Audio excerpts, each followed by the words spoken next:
तक 31 शवों के डीएनए का मिलान किया गया है। 13 शव उनके परिजनों को सौंपे गए हैं और शवों की पहचान के लिए डीएनए जांच लगातार जारी है। ये बड़ी खबर इस बीच सामने आ रही है।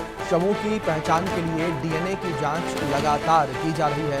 ये बड़ी खबर है। लगातार डीएनए की जांच जो है वो की जा रही है। जिस तरीके से 241 लोगों की जान इस हादसे में गई है और ऐसे में अब लगातार जो है जो डीएनए के सैंपल है वो लिए जा रहे हैं और पहचान शवों की जा रही है। क्योंकि जिस तरीके से ऑफिशियल्स के बयान भी पहले सामने आए थे जिसमें उन्होंने कहा था कि यहाँ पर लोग इतनी बुरी तरीके से झुलस गए थे कि उन्हें पहचान पाना भी काफ़ी मुश्किल है।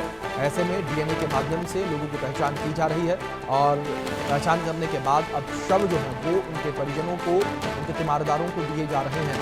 बड़ी खबर है। 31 शवों के डीएनए मिलान किए गए हैं। इसमें से 13 शव जो है वो उनके परिजनों को सौंप दिए गए हैं। ये बड़ी खबर है जो इस बीच निकलकर सामने आ रही है। अहमदाबाद प्लेन क्रैश से जुड़ी बड़ी खबर सामने आ रही है।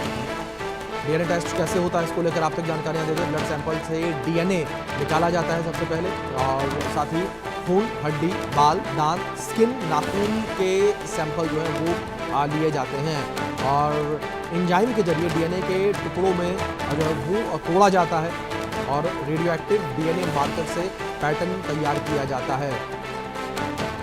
इसके बाद रेडियोएक्टिव एक्सरे फिल्म पर ये पैटर्न बनाया जाता है और पेरेंट्स के डीएनए पैटर्न से फिर इसे मैच किया जाता है।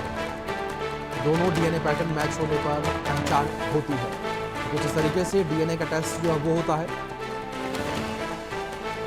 व्हाइट ब्लड सेल्स से डीएनए की पहचान जो है की जाती है और ब्लड सैंपल से डीएनए निकाला जाता है।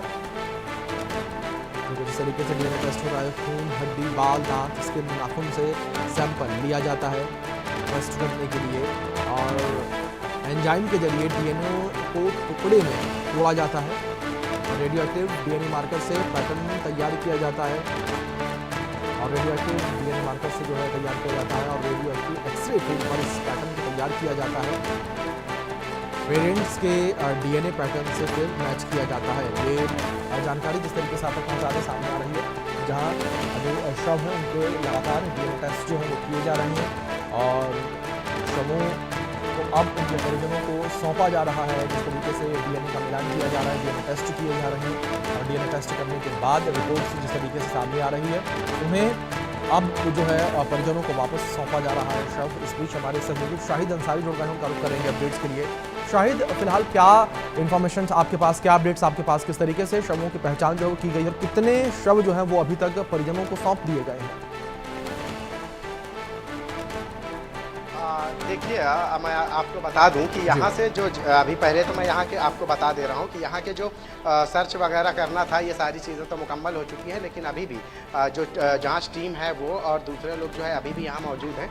और शव की बात करें तो जो हॉस्पिटल में जो है पोस्टमार्टम के बाद ये सारी चीज़ें जो हुई है उसके बाद डीएनए टेस्ट ये जो अहम रहा है सबसे, क्योंकि शव की जो हालत है जो की पहचान ना करने की जैसी स्थिति में थी।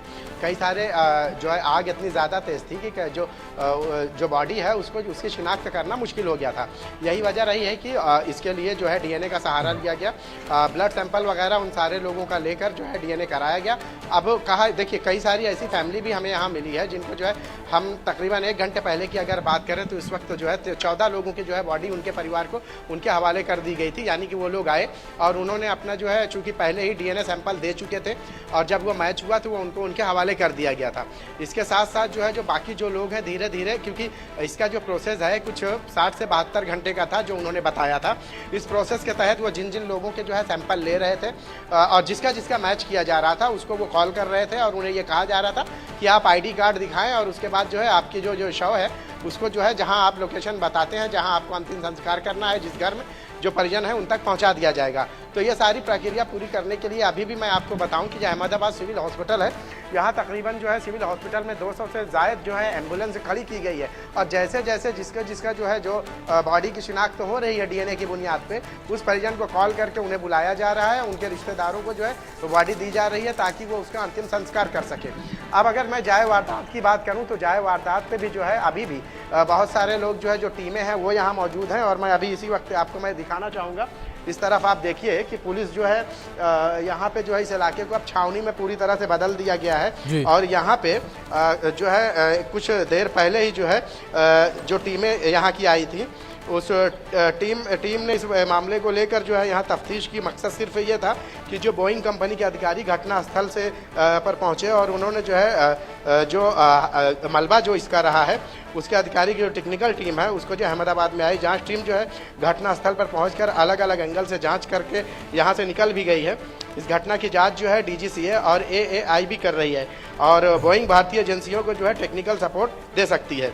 बोइंग कंपनी की जांच में कई अहम बातें भी सामने आई हैं कि जो स्थानीय जो जांचकर्ताएं हैं उनको जो है टेक्निकल सहायता देना, उसके साथ साथ जो है विमान की जो है डिज़ाइन और उसको जो है रख रखाव, इन सारी चीज़ों को लेकर, मरम्मत को लेकर, इन सारी चीज़ों पर जो है बात की जाएगी। एयरलाइंस कंपनी और बोइंग की सुरक्षा संबंधित जो सिफारिशें हैं, मतलब कि वो इस हादसे के बाद से जो है वो अपनी सिफारिशें, अपने मशवरे जो है वो उन कंपनियों को दे सकते हैं ताकि उसके हिसाब से जो है आने वाले दिनों में किसी भी तरह की इस तरह के जो हादसे हैं वो ना हो सके। जी शाहिद, दूसरी ओर अगर बात परिजनों को लेकर की जाए, आपसे कुछ देर पहले भी हमने कई सारी खबरों में देखा भी था, कई सारी जगहों पर हमने सुना भी था कि परिजन लगातार ये कह रहे हैं कि